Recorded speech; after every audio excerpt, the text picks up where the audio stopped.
सो हम आज का लेक्चर कैसे बिगिन करते हैं? हम आज का लेक्चर इस बात से स्टार्ट करते हैं कि हमने पीछे क्या पढ़ा है। हमने IPv4 को बड़ी अच्छी तरह से देखा है हमने। हमने IPv4 में क्लासफुल एड्रेसिंग को जो है वो देखा है। क्लासफुल एड्रेसिंग की क्लासेस होती हैं। लेकिन IPv4 के अंदर हमें अभी भी कुछ ना प्रॉब्लम्स नज़र आती हैं। जैसे कि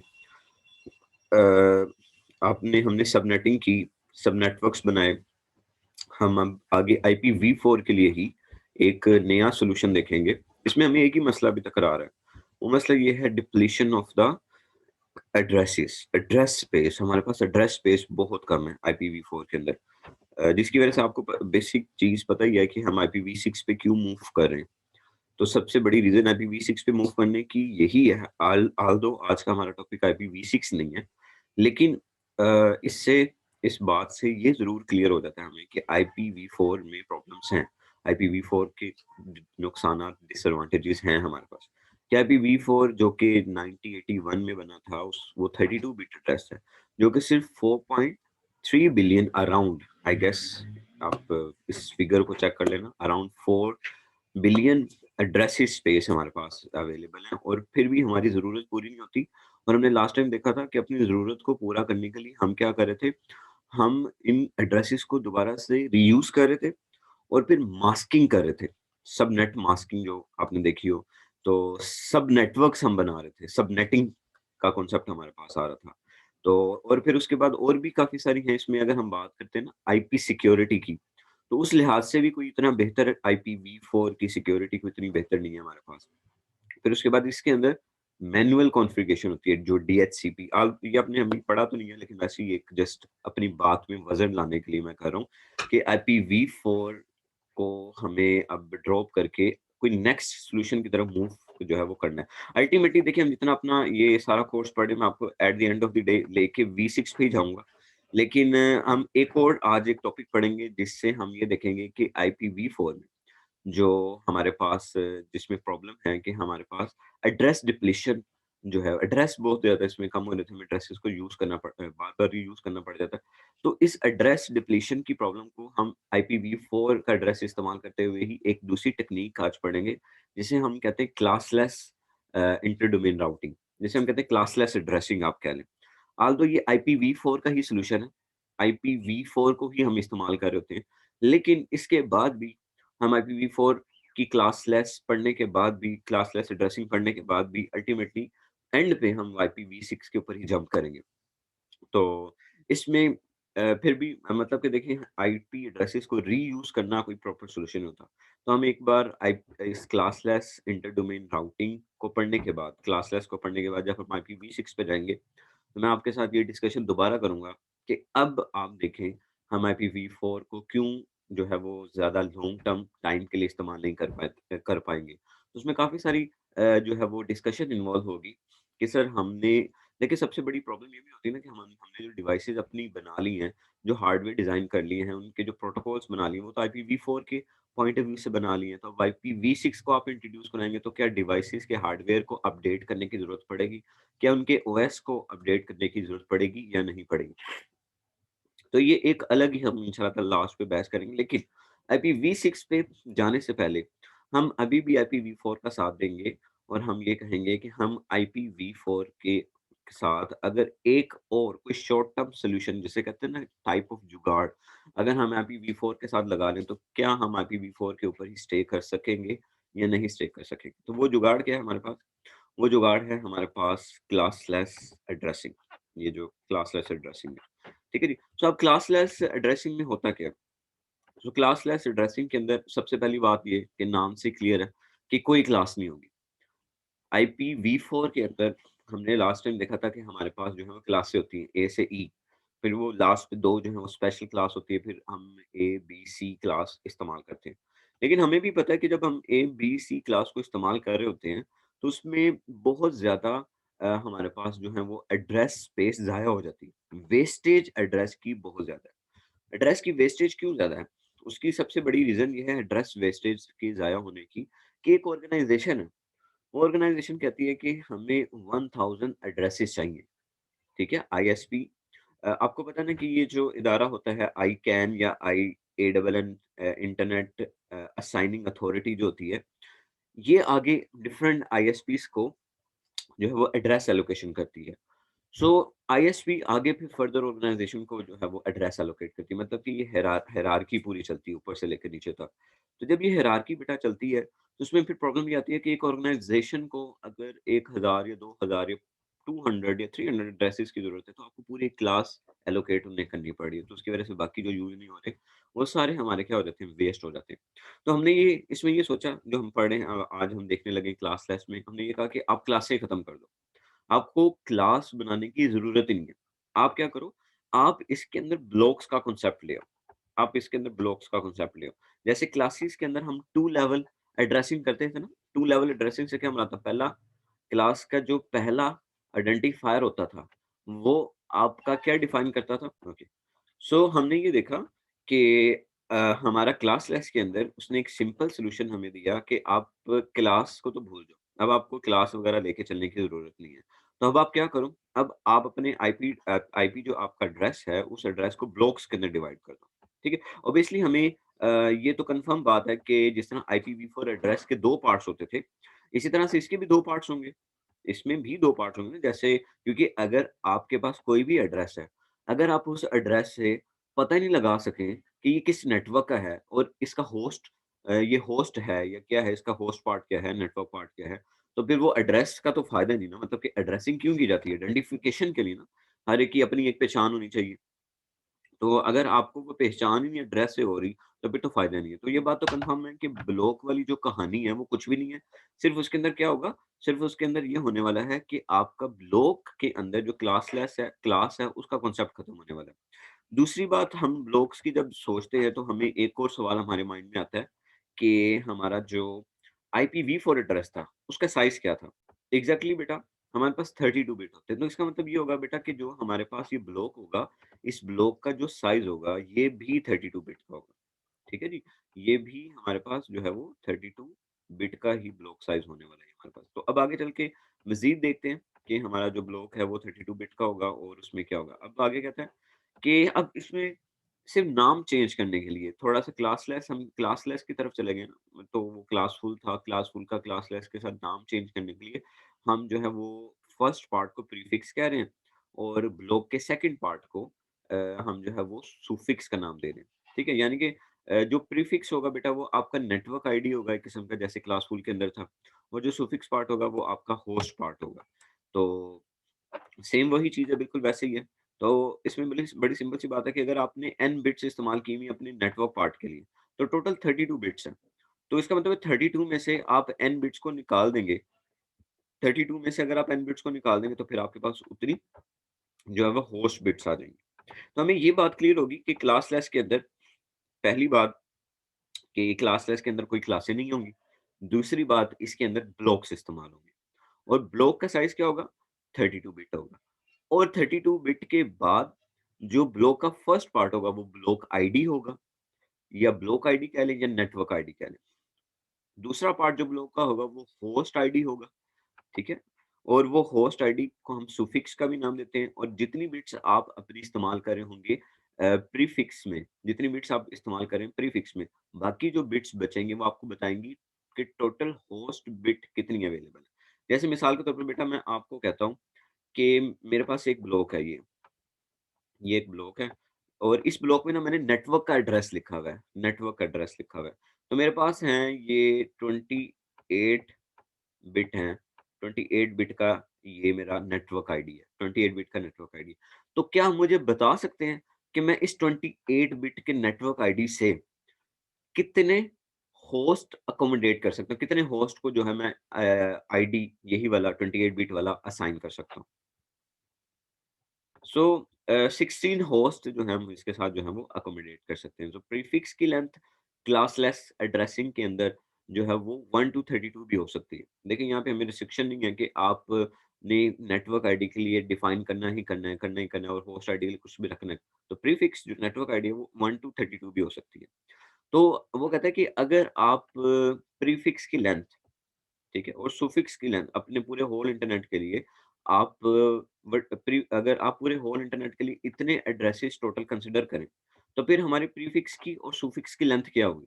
प्रीफिक्स की और सुफिक्स की हमारे पास जो है वो लेंथ क्या होगी? तो हम कहते हैं कि जो प्रीफिक्स लेंथ है ये यहाँ पे इस केस के लिए हमारे पास 0 होगी। क्योंकि अब आप पूरी 1 से लेकर यानी कि 2 टू रेज़ पावर 1 से लेकर 2 टू रेज़ पावर 32 यहाँ तक आप पूरे इंटरनेट की एड्रेसिंग जो है वो डिफाइन कर रहे हैं।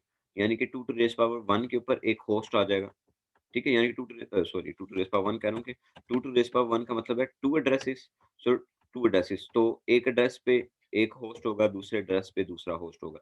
फिर इसी तरह से आप इस तरह से जो है वो बढ़ते जाएँगे। तो आपकी इसमें प्रीफिक्स की जो लेंथ है वो 0 हो जाएगी, लेकिन जो आपकी सुफिक्स की लेंथ है, वो आपकी होस्ट को अकोमोडेट करने के लिए इस्तेमाल की जाएगी। तो बाज़ औक़ात ऐसे भी हो सकता है कि ऐसा केस भी हो सकता है आपका क्लास लेस के अंदर कि आपकी प्रीफिक्स की लेंथ 0 हो और आप उसकी लेंथ को जो है मैक्सिमम कर दें। यहाँ पे उल्टा भी हो सकता है। जैसे यानी कि देखिए कान इधर से पकड़ लें या कान दूसरी तरफ से पकड़ लें, बात एक ही आती है कि आप 1 से लेकर 2 to raise power 32 maximum addresses को अगर इस्तेमाल करें और उसमें आप नेटवर्क आईडी का कोई पार्ट ना रखें और आप हर एक एड्रेस को मतलब हर एक एड्रेस को ही आप बना दें, एक यूज़र को एलोकेट कर दें एड्रेस, तो फिर उसमें प्रीफिक्स की या सुफिक्स की दोनों में से किसी एक लेंथ को आप 0 कर सकते हैं। तो कहता है कि जी प्रीफिक्स की लेंथ क्या होगी? और सुफिक्स की लेंथ क्या होगी अगर आप पूरे इंटरनेट को इतने ब्लॉक्स में डिवाइड कर दें, तो बड़ी सिंपल सी बात है। अभी पीछे वाली एग्ज़ाम्पल में हमने यही देखा कि इस केस में हम क्या कर रहे हैं, इस केस में कह रहे हैं कि आप इसमें प्रीफिक्स की लेंथ को क्या ले सकते हैं, 32 ले सकते हैं और सुफिक्स की लेंथ को आप 0 ले सकते हैं। अगर आप अपने पूरे इंटरनेट के पार्ट को इतने पार्ट्स में पूरे इंटरनेट को, अपने होल इंटरनेट को आप इतने एड्रेसेस में अगर आप डिवाइड कर दें, फिर तो 2 टू रेज़ पावर 32 होगा हमारे पास। तो इसमें यानी कि ये ज़रूरी नहीं है कि आप प्रीफ़िक्स की लेंथ और आप यानी कि नेटवर्क आईडी की लेंथ और होस्ट आईडी की लेंथ को आप लें, तो हम इसमें प्रीफ़िक्स यानी कि नेटवर्क आईडी की लेंथ को क्लास लेस के अंदर 1 टू 32 में से कहीं भी जो है वो रख के डिफ़ाइन कर सकते हैं। एक और इसी एड्रेस के ऊपर जो हम बात करें प्रीफ़िक्स और सुफ़िक्स के ऊपर एक और हमें जो है वो एक साइड इन्फॉर्मेशन मिलती है। पीस ऑफ इन्फॉर्मेशन मिलता है। वो पीस ऑफ इन्फॉर्मेशन क्या मिलता है कि जो नंबर ऑफ एड्रेसेस है ना हमारे नंबर ऑफ एड्रेसेस किसी भी ब्लॉक के अंदर हमारे किसी भी ब्लॉक के अंदर जो नंबर ऑफ एड्रेस है, मिसाल के तौर पर ये देखें, ये एक ब्लॉक लेता हूँ मैं, ये एक ब्लॉक है और इस ब्लॉक के अंदर मैं लेट्स से कह देता हूँ कि मेरे पास 24 बिट्स हैं प्रीफिक्स के लिए और बाकी 10 बिट्स हैं मेरे पास सुफिक्स के लिए, ठीक है? तो वो कहता है कि the number of addresses in a block is inversely related to the value of the prefix length. So ये प्रीफिक्स है, इस प्रीफिक्स की लेंथ है। इसका इसका प्रीफिक्स की लेंथ का और नंबर ऑफ एड्रेसेस का n का, ठीक है जी? प्रीफिक्स लेंथ n का हमारे पास जो है वो इनवर्सली रिलेशन है। यानी कि क्या बात है? यानी कि बात मतलब ये हुई कि आप जितना ज़्यादा अगर आप n स्मॉल लेते जाएँगे, अगर आप n को स्मॉल लेंगे अगर आप n को स्मॉल लेंगे, तो आपका जो ब्लॉक होगा, वो लार्जर ब्लॉक होगा और अगर आप n की वैल्यू को लार्ज कर देंगे, तो आपके ब्लॉक साइज़ जो है वो कम होता जाएगा। यानी कि आप जिस तरह से होस्ट आईडी की बिट्स अगर बढ़ाते जाएँगे, तो आपकी जो प्रीफिक्स की लेंथ है वो बढ़ती जाएगी। साइड इन्फॉर्मेशन पढ़ रहे थे कि आप जिस तरह से आप बढ़ाते जाएँगे, आप जैसे-जैसे हमारे पास ये ब्लॉक है और इस ब्लॉक के अंदर अगर आप बेटा अपने देखें एड्रेस आपने अगर बढ़ाने हैं, नंबर ऑफ एड्रेसेस बढ़ाने हैं, तो बेसिकली सी बात है कि आपको होस्ट आईडी की जो बिट्स हैं वो बढ़ानी पड़ेंगी। होस्ट आईडी की बिट्स को आपको इंक्रीज़ करना पड़ेगा। तो जैसे-जैसे आप होस्ट आईडी की बिट को क्योंकि होस्ट आईडी की बिट रिलेटेड है नंबर ऑफ एड्रेसेस कह लें कैपिटल एम हमने लास्ट टाइम पढ़ा था। तो नंबर ऑफ एड्रेसेस जैसे-जैसे आप बढ़ाते जाएँगे, वैसे-वैसे आपकी जो प्रीफिक्स की लेंथ है, जो प्रीफिक्स की लेंथ है स्मॉल एन से कह लेते हैं, तो वैसे-वैसे आपकी प्रीफिक्स की लेंथ जो है वो कम होती जाएगी। तो अगर आप प्रीफिक्स की लेंथ बढ़ा देंगे, तो आपकी जो नंबर ऑफ एड्रेसेस हैं वो ऑटोमेटिकली क्या होते जाएँगे, वो बढ़ते जाएँगे हमारे। ठीक है जी? सो ये एक काइंड ऑफ हमारे पास साइड इन्फॉर्मेशन। तो अब इसके बाद हमने देखें आप मेरे साथ-साथ ही रहें, हमने क्लास लेस के अंदर क्या-क्या चीज़ें पढ़ ली, हमने पढ़ा कि इसके अंदर क्लासें कोई नहीं होती, इसके अंदर ब्लॉक इस्तेमाल किया जाता है और ब्लॉक के टोटल 32 बिट का साइज़ होता है ब्लॉक और उसके अंदर ही हमने ब्लॉक आईडी और यानी कि नेटवर्क आईडी की बिट्स डिफाइन की होती हैं और होस्ट आईडी की बिट्स डिफाइन की होती हैं और ऐसा भी हो सकता है कि आपकी जो प्रीफिक्स की लेंथ है वो 1 टू 32 हो सकती है। ये 2 चीज़ें हमने अभी तक पढ़ी, यानी कि आप समझ लें कि हमने इसकी एक काइंड ऑफ डेफिनिशन पढ़ी, हमने इसकी काइंड ऑफ ब्लॉक्स के बारे में पढ़ा। अब इसकी नोटेशन के बारे में हम जो है वो डिफाइन करते हैं कि इसकी नोटेशन किस तरह से होती है। तो देखिए, इसकी नोटेशन बिल्कुल सेम वैसी ही है। आप ऑक्टेट, एक ऑक्टेट लेते हैं 8 बिट का, 8 बिट का ऑक्टेट, दूसरा 8 बिट का ऑक्टेट, फिर 8 बिट का ऑक्टेट, ठीक है जी? और फिर उसके बाद मतलब कि वही 4 ऑक्टेट, 1, 2, 3, 4 ऑक्टेट। लेकिन अब इसमें एक नया पार्ट हम इस एड्रेस, अब ये नोटेशन किस चीज़ की? ये नोटेशन है कि जब आप इसका क्लासलेस IPv4 एड्रेस आप लिखेंगे, तो आप किस तरह से लिखेंगे? क्लासलेस IPv4 एड्रेस आप लिखेंगे, तो आप कैसे लिखेंगे? आप यूज़ वही कर रहे होंगे, सेम चीज़ें आप यूज़ कर रहे होंगे। उसी तरह से ही आप जो है वो ऑक्टेट इस्तेमाल कर रहे होंगे, ठीक है जी? 32 बिट आप वैसे ही लेके चल रहे होंगे, लेकिन अब आप यहाँ पे स्लैश लगा के प्रीफिक्स की लेंथ भी लिखेंगे। प्रीफिक्स की आप लेंथ भी लिखेंगे। ये जो n होगा आपका, ये आपको नंबर ऑफ बिट्स रिप्रेजेंट करेंगी, या आप समझ लें कि नेटवर्क आईडी को आपकी ये जो प्रीफिक्स लेंथ है, ये रिप्रेजेंट कर रही होगी। तो ये इसकी नोटेशन में एक एडिशनल फीचर आप कह सकते हैं कि हमारे पास ये एक नया फीचर आ गया। क्लासलेस एड्रेसिंग के अंदर हमें प्रीफिक्स लेंथ ब्लॉक को डिफाइन करने के लिए जो है वो ज़रूरत पड़ती है। तो अब इस पे कुछ मज़ीद एक साइड इन्फॉर्मेशन हमें देता है कि क्लासलेस एड्रेसिंग के अंदर आप जो भी एड्रेस इस्तेमाल कर रहे हैं, वो सेम एड्रेस हो सकता है कि किसी और ब्लॉक के अंदर भी आ रहा हो, ठीक है जी? वही एड्रेस आपका एक सेम ब्लॉक के अंदर भी, एक डिफरेंट ब्लॉक्स के अंदर भी, ये ज़रूरी नहीं है कि वो आपने एक मर्तबा वो एड्रेस ले लिया है तो वो किसी ब्लॉक के अंदर नहीं आएगा। ऐसा हो सकता है कि जैसे ये एड्रेस है 230.8.24.56, तो ये एड्रेस बहुत सारे मुख्तलिफ ब्लॉक्स में आ सकता है, ठीक है? जैसे ये कहता है कि आपकी ये प्रीफिक्स है, इसकी लेंथ है 31, क्योंकि देखिए अब जब हम एड्रेस की नोटेशन लिख रहे हैं, तो हम एड्रेस को किस तरह से डिफाइन कर रहे हैं? हम एड्रेस को इस तरह से कर रहे हैं ना, मतलब कि एड्रेस है 230.8.24.56। तो ये जो एड्रेस है, ये इटसेल्फ एड्रेस बहुत सारे ब्लॉक्स में आ सकता है। यानी कि आप समझ लें कि एक ब्लॉक मैंने लिया एड्रेस का, एक ब्लॉक मैं लेता हूँ, ये ब्लॉक लिया मैंने, एक ये ब्लॉक लिया, ठीक है जी? और एक दूसरा ब्लॉक मैंने ये लिया, और तीसरा ब्लॉक मैंने ये लिया। तो ऐसा हो सकता है कि इन तीनों ब्लॉक्स का यही एड्रेस हो, इन तीनों ब्लॉक्स का यही एड्रेस हो। अब आप सोच रहे होंगे कि सर, अगर तीनों ब्लॉक्स का सेम एड्रेस हो जाएगा, ये तो क्लैश आ गया, तो फिर तो IPv4 को इस्तेमाल करने का या क्लासलेस इस्तेमाल करने का फ़ायदा तो ना हुआ। आप बिल्कुल ठीक कह रहे हैं। ये सेम हो सकता है, आपका ये वाला एड्रेस सेम हो सकता है, लेकिन आपका जो पार्ट डिफरेंशिएट करेगा, वो पार्ट डिफरेंशिएट क्या करेगा? आप ये एड्रेस सेम कर सकते हैं, जो हमारा ये वाला पार्ट है, 230.8.24.56, ये पार्ट सेम कर दें, लेकिन इसके बाद जो स्लैश वाला पार्ट होगा, वो सबका डिफरेंट होगा। जैसे जैसे एक मैं कह देता हूँ एक स्लैश 31 के साथ है, ठीक है? सो दूसरा एड्रेस आपका इस तरह से हो सकता है, ये होगा आपका स्लैश 29 के साथ। इस तरह से हो सकता है, ठीक है? तो ये स्लैश के बाद जो आपका आता है, जो स्लैश के बाद आपकी बिट्स आती हैं, इसे हम स्मॉल एन से अमूमन रिप्रेज़ेंट करते होते हैं। तो ये हमारा क्या होता होता है, ये आपने याद रखना है। ये हमारा एक्चुअली में ये जो नंबर ऑफ बिट्स हैं, ये ब्लॉक या नेटवर्क आईडी को रिप्रेज़ेंट कर रही होती है। ऑलराइट जी। सो ये अभी तक हमारे पास ये सिंपल सी जो है वो इन्फॉर्मेशन चल रही थी। अब इसी तरह से बेटा, अब अगर हम क्योंकि हमें पता है कि IPv4 एड्रेसिंग के अंदर हम सबनेटिंग का कॉन्सेप्ट भी लेके चलते हैं। तो अगर हम क्लासलेस एड्रेसिंग इस्तेमाल कर रहे हैं, तो क्लासलेस एड्रेसिंग के अंदर हम जो है सब नेटवर्क्स अगर बनाना चाहें, क्योंकि हमने लास्ट टाइम क्लासफुल के अंदर सब नेटवर्क्स का पार्ट पढ़ा था, तो अगर हम इसमें सब नेटवर्क्स बनाना चाहें, तो फिर हमें ज़ाहिर-सी बात है सबनेट मास्क की भी ज़रूरत पड़ेगी। तो हम किस तरह से दिए गए एड्रेस से ये अंदाज़ा लगा सकें कि इसका जो है वो सबनेट मास्क क्या होगा? तो देखिए, अगर ये एक एड्रेस है, तो मुझे कैसे पता लगेगा कि ये तो देख के एड्रेस तो फ़ौरन पता लग गया कि ये एक क्लासलेस IPv4 एड्रेस है। IPv4 क्यों है? क्योंकि इसके अंदर 4 ऑक्टेट है, और 4 ऑक्टेट का मतलब है 32 बिट्स है। और फिर उसके बाद IPv4 के अंदर ये क्लासफुल है या क्लासलेस है, ये कैसे पता लगा? मुझे स्लैश के बाद वाले डिजिट ने बता दिया, यानी कि स्लैश ने बता दिया, स्लैश नोटेशन ने बता दिया। स्लैश नोटेशन है, इसका मतलब ये क्लासलेस है। अब इसके बाद इस एड्रेस से रिलेटेड में काफ़ी सारी इन्फॉर्मेशन आगे चल के हम सीखेंगे कि अगर आपके पास एक IPv4 का क्लासलेस एड्रेस आ जाए, तो आप ब्लॉक एड्रेस आ जाए, तो आप उस ब्लॉक से मुख्तलिफ किस्म की इन्फॉर्मेशन किस तरह से एक्सट्रैक्ट कर सकते हैं, वो तो हम आगे चल के आपसे मैं डिस्कस करता हूँ। लेकिन अगर आपको एड्रेस दिया जाए, तो आप इससे सबनेट मास्क जो है वो किस तरह से इसका जो है वो पता लगा सकते हैं। नेटवर्क मास्क जो है वो आप इसका किस तरह से बना सकते हैं। सो देखिए जो हमारा नेटवर्क मास्क बनेगा वो हमें पता है ऑक्टेट का ही बनेगा। तो ये जो आखिरी वाली बिट होगी ना बेटा आपकी, ये आखिरी बिट आपको डिफाइन करेगी कि इसका जो है नेटवर्क मास्क कितना होगा। तो देखिए ये अगर 8 है, ठीक है जी, अगर ये 8 है तो इसका मतलब क्या होगा? तो 8 का मतलब ये होगा कि आपका जो है वो 8 बिट्स आपकी एक्चुअली में आ रही है। तो फर्स्ट ऑक्टेट आपका जो है वो पूरा हो रहा है। तो आपका नेटवर्क मास्क बनेगा 255.0.0.0। तो इसका मतलब क्या होगा? इसका मतलब ये होगा कि अगर आप इसे बाइनरी की शक्ल में लिखेंगे, अगर इस मास्क को बाइनरी की शक्ल में लिखेंगे तो आपके जो है वो 8 वन्स और 24 ज़ीरोज़ होंगे।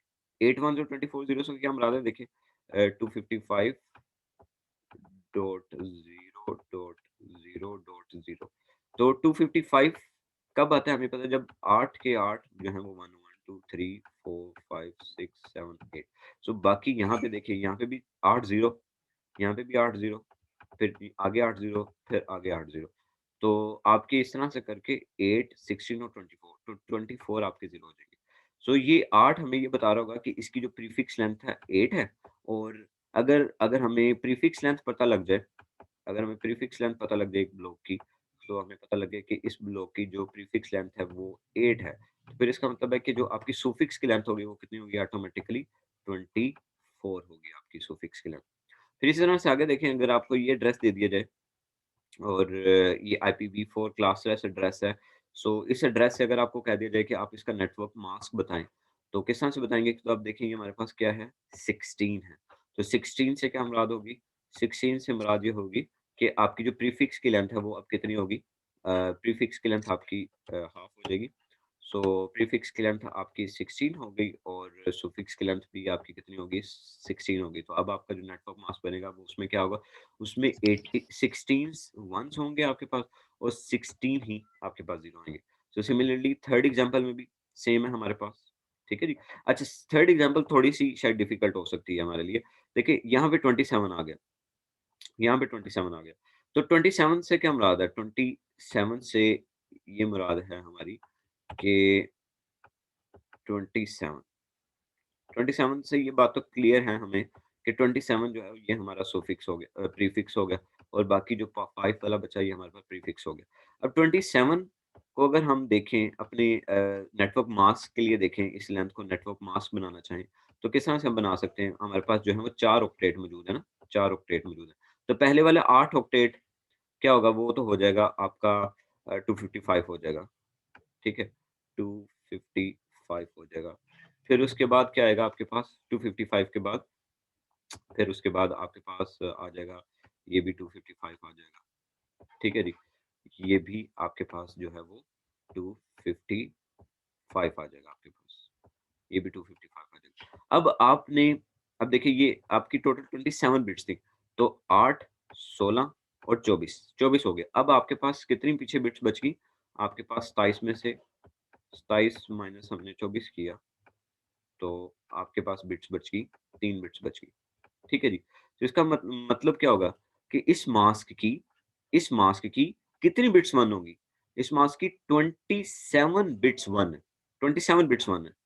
ठीक है जी? सो देखिए ये 1-1, ये 1-1, ये 1-1, ये 1-1, तो ये 24 हो गई।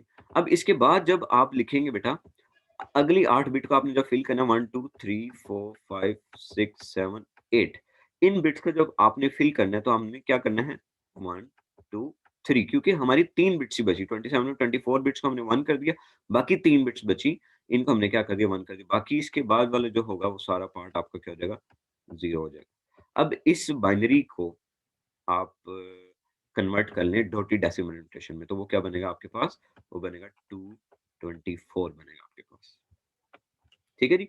सो मेरे पास जो है वो